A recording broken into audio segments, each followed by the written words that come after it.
তখন পৃথিবী, চন্দ্র, সূর্য, গ্রহ তারা কিছুই ছিল না। একাকী মহান আল্লাহ রব্বুল আলামিন, সমগ্র বিশ্ব জগতের প্রতিপালক মহান আল্লাহ তাআলা কলম সৃষ্টি করে কলমকে আদেশ করলেন, হে কলম তুমি লেখো। এই আদেশ পেয়ে কলম বলল, হে আমার রব আল্লাহ রব্বুল আলামিন, আমি কি লিখব? আল্লাহ রব্বুল আলামিন বলল, তুমি আরশে মুহাল্লায় কলেমা তৈয়্যিবা লেখো। এই আদেশ পেয়ে কলম 400 বছর ধরে লা ইলাহা ইল্লাল্লাহ লিখতে থাকলো। যখন 400 বছর অতিক্রম করলো, তখন আল্লাহ রব্বুল আলামিন আবার কলমকে জিজ্ঞেস করলো, হে কলম তুমি কি লিখছো বলো। কলম বলল, হে আল্লাহ তাআলা, আমি তো শুধু লা ইলাহা ইল্লাল্লাহ লিখেছি। তারপর আল্লাহ রব্বুল আলামিন বলল, তুমি কলেমার শেষ অংশ লেখনি কেন?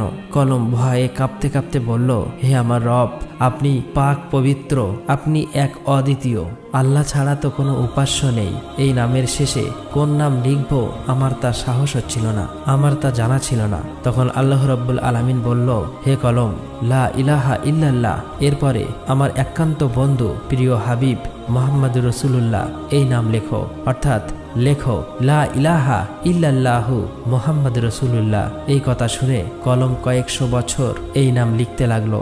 অতঃপর মহান রব্বুল আলামিন আরশে মুহাল্লার উপর বিশাল বিশাল স্তম্ভ সৃষ্টি করলেন এবং সেগুলি 7 তবক জমিন আসমানের ভিতর পুঁতে রাখলেন। তাফসীর কারকরা উল্লেখ করেছেন যে এক একটি স্তম্ভ থেকে আর এক স্তম্ভ দূরত্ব 700 বছরের পথ। তারপর আল্লাহ তাআলা আরশ সৃষ্টি করলেন এবং এই আরশ বহন করার জন্য সামান্য কয়েক মুহূর্তে 4 জন ফেরেশতা সৃষ্টি করলেন এবং তাদেরকে আল্লাহ রাব্বুল আলামিন বললেন, হে আমার ফেরেশতারা, তোমরা আরশ বহন করো। এই নির্দেশ পাওয়া মাত্র 4 জন ফেরেশতা আরশ বহন করার জন্য প্রস্তুত হলো, কিন্তু কোনো মতেই তারা সক্ষম হলো না। তখন আল্লাহ তাআলা ফেরেশতাদের একটি দোয়া শিখিয়ে দিলেন।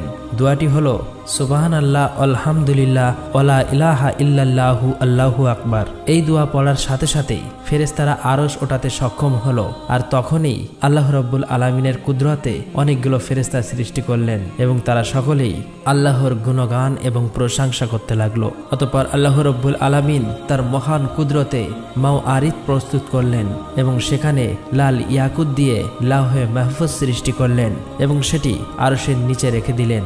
অতঃপর আল্লাহ তাআলা কলমকে নির্দেশ দিলেন, হে কলম, এই অপূর্ব সৃষ্টি ও জ্ঞান এবং কিয়ামত পর্যন্ত সৃষ্টি জগতে যা কিছু ঘটবে তা তুমি এই লাওহে মাহফুজে লিপিবদ্ধ করো।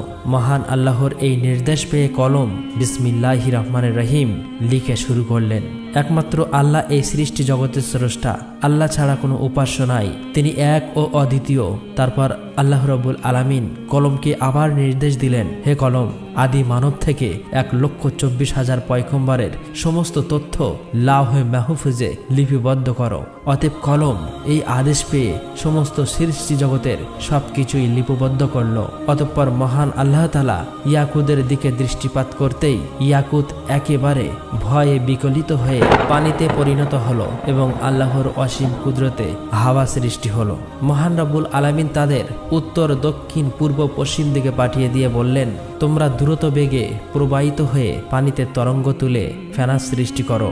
সাথে সাথে আল্লাহর নির্দেশ পালন করলো।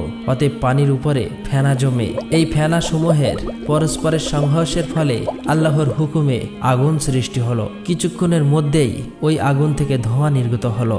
অতঃপর আল্লাহ তাআলার কুরসি পানির মধ্যখানে বিরাজ করতে লাগলো। আল্লাহ রাব্বুল আলামিন এই ধোঁয়াকে 7 ভাগে বিভক্ত করলেন। এর প্রথম ভাগ দিয়ে পানি, দ্বিতীয় ভাগ দিয়ে তামা, তৃতীয় ভাগ দিয়ে লোহা, চতুর্থ ভাগ দিয়ে রূপা, পঞ্চম ভাগ দিয়ে সোনা, ষষ্ঠ ভাগ দিয়ে মাওয়ারিদ, সপ্তম ভাগ দিয়ে ইয়াকুত সৃষ্টি করলো। এরপর মহান আল্লাহ তাআলা তার নিজ কুদরতে পানি দ্বারা প্রথম আসমান, তামা দ্বারা দ্বিতীয় আসমান, লোহা দিয়ে তৃতীয় আসমান, রূপা দিয়ে চতুর্থ আসমান, স্বর্ণ দিয়ে পঞ্চম আসমান, মাওয়ারিদ দিয়ে ষষ্ঠ আসমান এবং ইয়াকুত দিয়ে সপ্তম আসমান সৃষ্টি করলেন।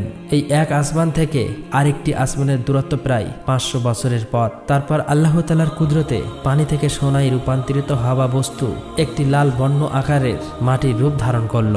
তখন আল্লাহ রাব্বুল আলামিন 4 ফেরেশতা হযরত জিবরাইল আলাইহিস সালাম, হযরত মিকাইল আলাইহিস সালাম, হযরত ইসরাফিল আলাইহিস সালাম, হযরত আজরাইল আলাইহিস সালাম ফেরেশতাকে 4 দিক থেকে টানতে বললেন। আল্লাহর নির্দেশ পেয়ে তারা সেই আদেশ পালন করল এবং সাথে সাথেই সুবিস্তৃত জমিনের রূপ ধারণ করল। অতঃপর আল্লাহ রাব্বুল আলামিন মাত্র 6 দিনে আসমান, জমিন, চন্দ্র, সূর্য, গ্রহ, তারা এই বিশ্ব জগৎ সমূহের যা কিছু আছে সমস্ত কিছু সৃষ্টি করলেন। তারপর সহস্র বছর পর আল্লাহ রাব্বুল আলামিন ধোঁয়াবিহীন অগ্নি সৃষ্টি করে তা থেকে জিনজাতি সৃষ্টি করলেন। জিনজাতির মধ্য থেকে একজন নবী পাঠান, তার নাম ইউসুফ। আল্লাহ তাআলা সেই নবীকে শরিয়াতের বিধি বিধান শিক্ষা দেন এবং তাদের দুনিয়ায় প্রেরণ করেন।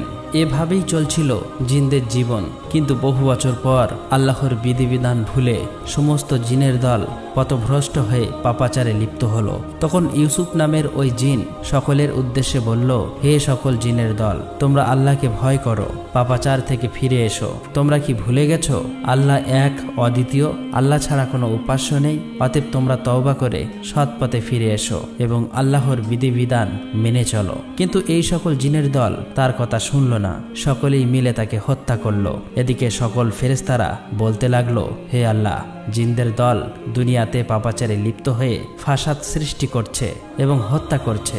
আল্লাহ রাব্বুল আলামিন অসীম দয়ালু, আল্লাহর দয়া সীমাহীন। ফেরেশতাদের এই কথা শোনার পর তিনি জিনদের পাপের শাস্তি প্রদান না করে পুনরায় একজন পয়গম্বর পাঠালেন। কিন্তু তিনি সফল হতে পারলেন না। মাত্র কিছু সংখ্যক জিন তার হেদায়েত মেনে সৎ পথে প্রত্যাবর্তন করল, আর সকলেই পথভ্রষ্ট হয়ে গেল। এভাবে প্রায় 36,000 বছর সময়ের মধ্যে জিনরা বহু সংখ্যক পয়গম্বরকে হত্যা করে ফেলল।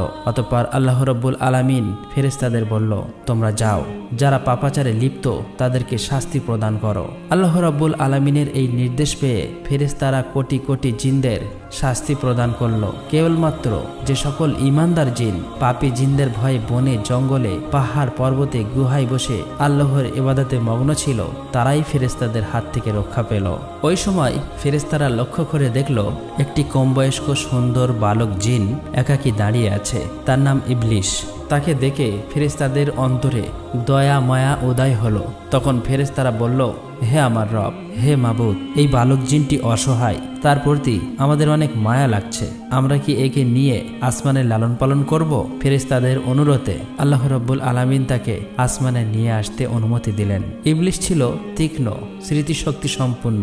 সে একবার যা শুনতো চিরদিনের জন্য তা মনে রাখত। এদিকে যে সকল জিন বেঁচে গিয়েছিল তাদের বংশবৃদ্ধি পেয়ে আবার জিনদের দ্বারা এই জগৎ পরিপূর্ণ হয়ে উঠল। এদিকে ফেরেশতারা ইবলিশকে প্রথম আসমানে নিয়ে আসলো। সেখানে এসে ফেরেশতারা আল্লাহর ইবাদত বান্দাগির সমস্ত নিয়ম কানুন শিখিয়ে দিলেন। ইবলিশ খুবই অল্প সময়ে এই শিক্ষা লাভ করে দীর্ঘ 1000 বছর প্রথম আসমানে আল্লাহর ইবাদত করল। ইবলিশের আল্লাহর প্রতি ইবাদতের একাগ্রতা ও নিষ্ঠা দেখে অবাক হয়ে ফেরেশতারা বলতে লাগলো, আমরা কেবলমাত্র আল্লাহর ইবাদতের জন্যই সৃষ্টি হয়েছি। একমাত্র ইবাদতেই আমাদের শিক্ষা, ধ্যান, দীক্ষা সবকিছুই। কিন্তু কি আশ্চর্য ব্যাপার, ইবলিশ আমাদের কাছে ইবাদতের নিয়ম কানুন শিখে সে যে ইবাদত করছে তার তুলনায় আমরা কিছুই না। আমাদের ফেরেশতাদের মধ্যে তো এমন ইবাদত কাউকে করতে দেখিনি। মনে হচ্ছে ইবলিশের কাছে আমাদের অনেক কিছু শেখার আছে। তার ইবাদতে ফেরেশতারা এত মুগ্ধ হলো যে তাকে অতি যত্ন সহকারে প্রথম আসমান থেকে 1000 বছর পর দ্বিতীয় আসমানে নিয়ে গেল। দ্বিতীয় আসমানে এসে তার চেয়েও বেশি পরিমাণে ইবাদতে মশগুল হলো।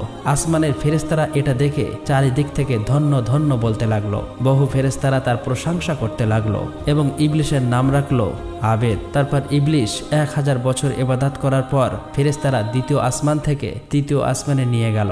সেখানে এসে আরো বেশি পরিমাণে পরম একাগ্রতা মনোযোগের সাথে আল্লাহর ইবাদতে মগ্ন হলো। এটা দেখে সেখানকার ফেরেশতারা তার ইবাদতে মুগ্ধ হয়ে ইবলিশের নাম রাখলো অলি। এভাবেই প্রত্যেক আসমানে ইবলিশ 1000 বছর ইবাদত করলো।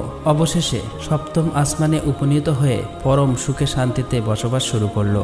ইবলিশ সর্ববিষয়ে অনেক জ্ঞান এবং অভিজ্ঞতা অর্জন করলো। তখন ফেরেশতারা আল্লাহর কাছে দোয়া করে বলল, হে আমার রব, হে আল্লাহ, তুমি তোমার প্রিয় ইবলিশকে যদি আরশে মুহাল্লায় উঠিয়ে আনো তবে আমরা তার কাছ থেকে অনেক মূল্যবান উপদেশ শুনে অনেক কিছু শিখতে পারতাম, কেননা সে